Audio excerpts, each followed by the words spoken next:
সম্মানিত বন্ধুগণ, আপনারা হাসবেন না কাঁদবেন বুঝছি না।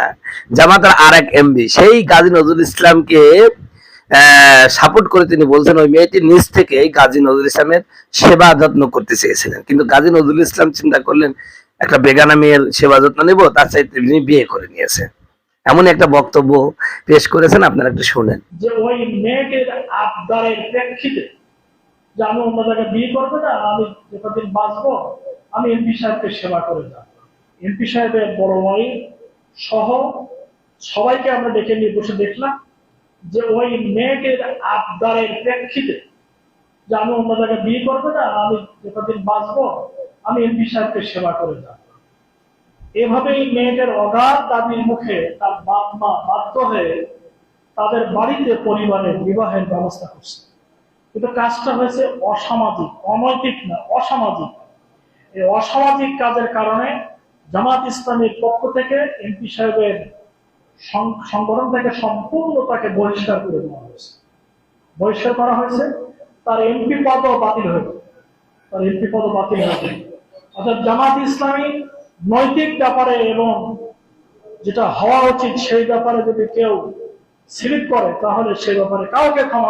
তবে একটা কথা আমি আপনাদেরকে বলি, এই যে ভদ্রলোক যিনি হচ্ছে একটা অল্প বয়স্ক মেয়ে নিয়ে তিনি ধরা পড়লেন, এই লোকটি কিন্তু একজন মুক্তিযোদ্ধা, দীর্ঘদিন হাই স্কুলের শিক্ষক ছিলেন, তার সহকর্মী ছাত্রছাত্রীদের চোখে তিনি ছিলেন আদর্শ শিক্ষক, কোন নারী ঘটিত কেলেঙ্কারির সাথে জড়িত ছিলেন না।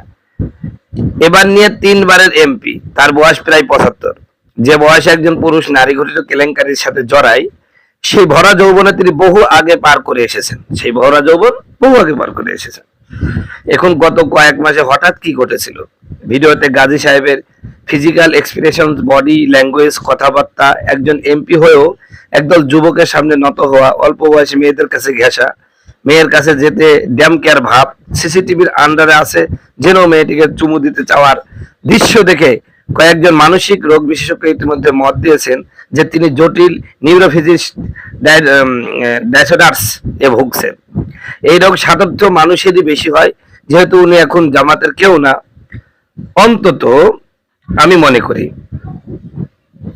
সংগঠনের লোকজন উচিত তার পরিবারকে ব্যাপারটা জানানো, যাতে দ্রুত সম্ভব তাকে একজন নিউরো স্পেশালিস্টের কাছে নেওয়া হয়।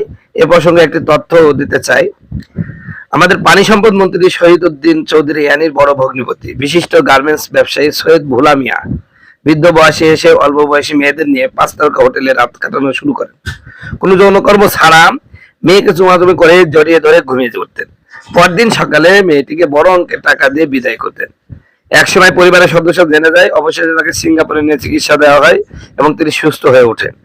আমার এক বন্ধু স্যার সলিমুল্লাহ মেডিকেল কলেজের মানসিক রোগ বিশেষজ্ঞ, তার সাথে এতক্ষণ কথা বললাম। সে বলল, রোগী তো নিজেই বুঝতে পারছে না যে সে জঘন্য কাজ করছে, কারণ এটাই তো তার রোগ। গাজী নজরুলকে নিয়ে অনেক মজা করেছেন, আমরা তাকে গালিগালাজও করেছি। সত্যি বলতে আমার নিজের কাছে এখন খারাপ লাগছে।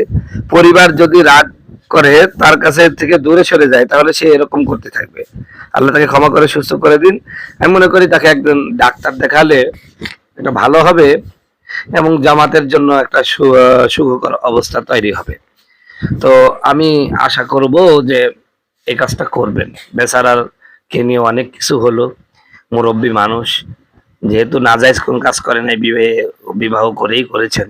তো এই জন্য আমি জামাতের প্রতি আহ্বান জানাবো, যদিও আপনাদের সংগঠন কেউ নেই এখন, কিন্তু তলে তলে টেম্পো সবাই বাজায়।